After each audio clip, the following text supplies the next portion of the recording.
Bura İstanbul'un en büyük bit bazarlarından biridir ve bu gördüğünüz parkingde hemen o bit bazarının parkingidir.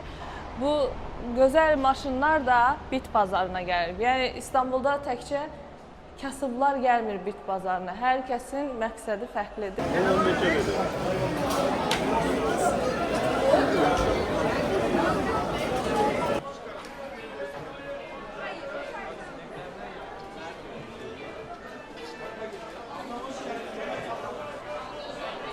Yukarı doğru çıkan merdiven. Nerede?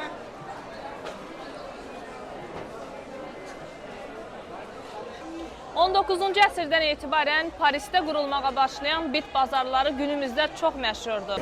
Şimdi ise bəylik babuçkasıdır. Heç istifadə eləməyib. Deyəsən heç bəyliyini geyinə bilməyib yetim. Bura cəmiyyətin az təminatlı insanları, kasıbları gəlmir sadəcə. Hər təbəqədən, insanları burada görmək mümkündür. Hazırda mən İstanbulun Kadıköy səmtində yerləşən tarixi bir bazardayam. Burada hər 5-ci gün bit bazarı qurulur. Burada nələr satılır, nələr satılmır ki? Əsas veriləcək sual budur.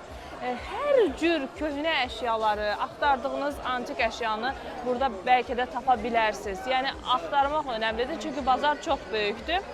Və onu da qeyd edeyim ki, son dövrlərdə insanlar bit bazarlarını çox önəmsəyir, çox üst tuturlar. Getdikləri ölkələrdə bit bazarlarına gedirlər. Çünki geyim, qab-qacaq, digər industriyalarda artıq yeni bir şeyler istehsal olunmur. İnsanlar köhnəyə baxmaq istəyir. Görəsən köhnə dövrlərdə nələr var idi deyə fikirləşir. Onu da tapmaq üçün əlbəttə ki, üst tutmaq lazımdır. Hara? Bit bazarına.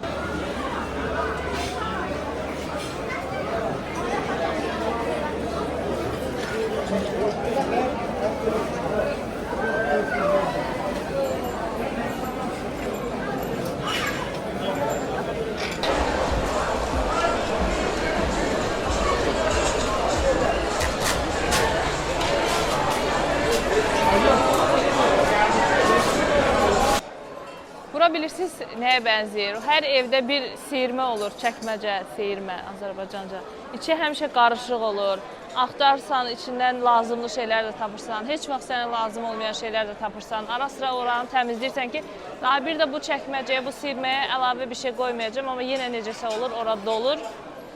Tam olaraq, bax, buradakı ştaxtalar, stendlər onu xatırladır. Amma burada saatlar keçirtmək maraqlıdır.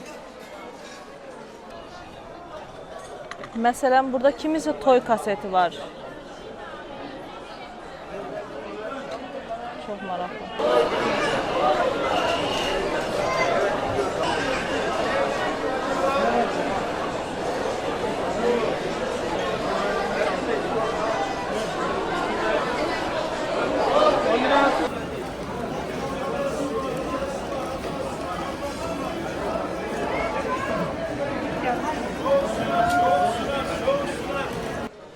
O qədər absurd, bir-birindən əlaqəsiz şeylər görmək olur ki, stendlərdən. Adam nəyə baxsın, nəyə ehtiyacı var, hansını alsın, bilmir. Çox maraqlı yerdir. Yəni, səhərdən axşama qədər burada vaxt keçirmək olar. Burada da meyvə tərəvə satılır. Bunlar ikinci əl deyil amma. Bunlar ikinci əl deyil. Bu kim mesela?